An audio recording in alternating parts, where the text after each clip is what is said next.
Got to try and stay youthful. Got to stay in shape. I'm not in bad shape. I'm not in good shape. I'm in no shape, really. I don't do it. This little walk I'm doing right here is the most exercise I've got all day. I was in my bed until showtime. I don't do anything, you know? And the body's starting to change. Once you get 47 and past, and some of the gentlemen in the audience who are that age, they can attest to this. The body starts to change, right? Little things are happening. Like I took a nap this afternoon. Just laid down to take a nap. Only my foot fell asleep. What the heck is this all about now? Do our body parts take shifts as we get older? That's what I think what happens. You get to a certain age, your body parts do whatever they want to do. They don't tell the rest of the body.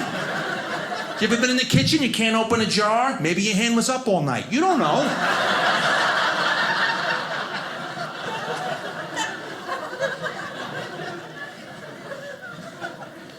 I don't want to look old for my poor kid. I get my physical every year. I said, Doc, look, my hair's starting to fall out. Maybe give me something to keep it in. He gave me a Ziploc bag.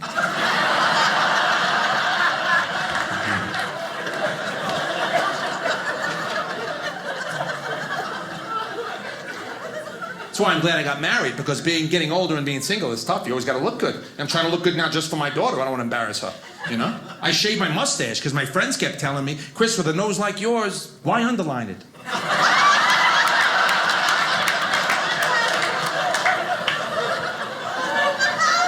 That's not funny.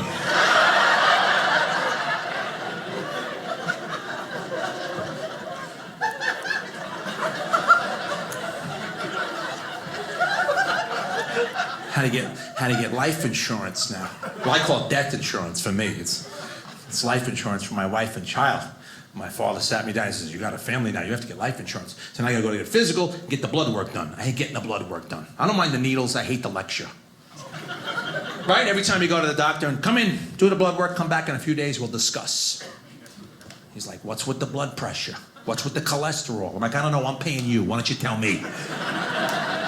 I got high cholesterol.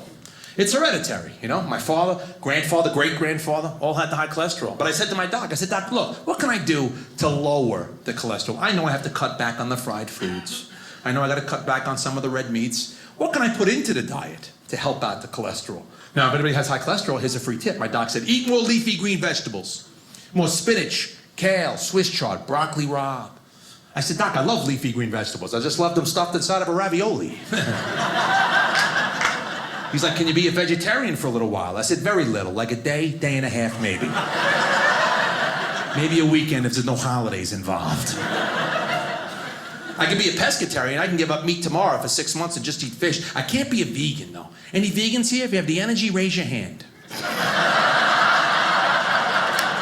Have you seen these people?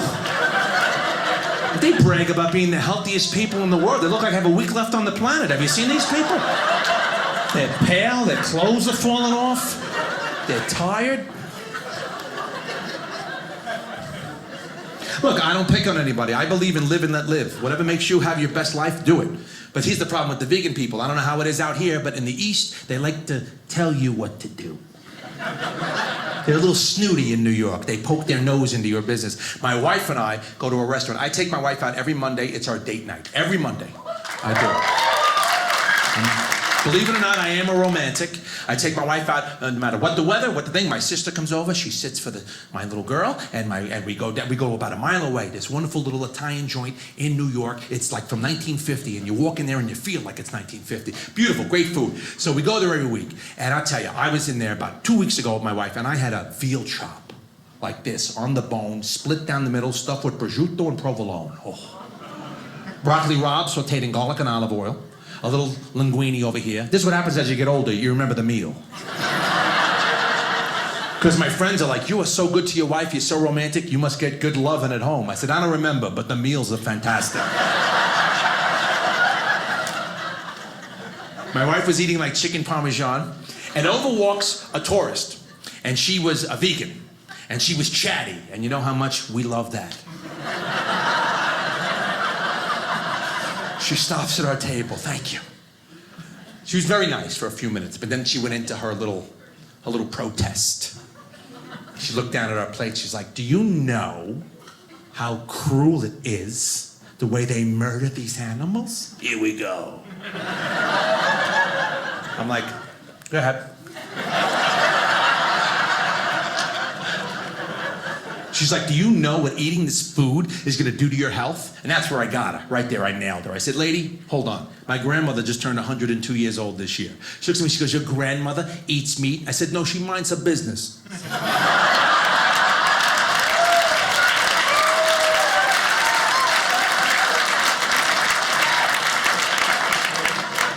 Then I sent a hamburger over to her table.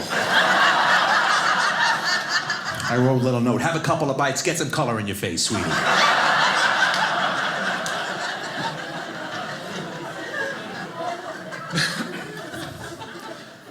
Gotta try and stay healthy. Gotta try and be disciplined. I got a little girl. She's already 7 months and 2 weeks, and she's got me wrapped around her finger.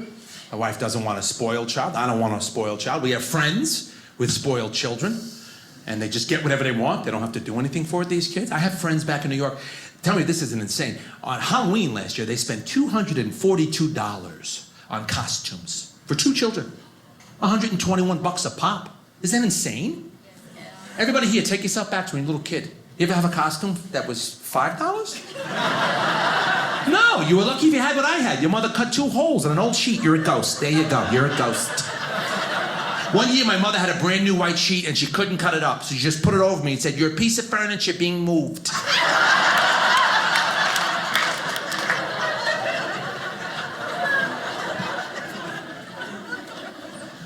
$242? Are you insane? We didn't have that. We had homemade costumes. We couldn't even get my mother and father to shoot the lock off the wallet and get us that costume from the department store, the one that we all wanted when we were little kids. If you grew up in the 70s and 80s, we all had the same costume. That little junky costume in the box. It was a plastic mask, laced with asbestos on the inside. Remember this piece of garbage? Had a wonderful security strap, the rubber band stapled to each side. This thing is so tight on your face. You got paper cuts on your eyelids and your tongue. You're inhaling dried snot the whole day. Wasn't all your snot because you switched the mask with your friends a few times.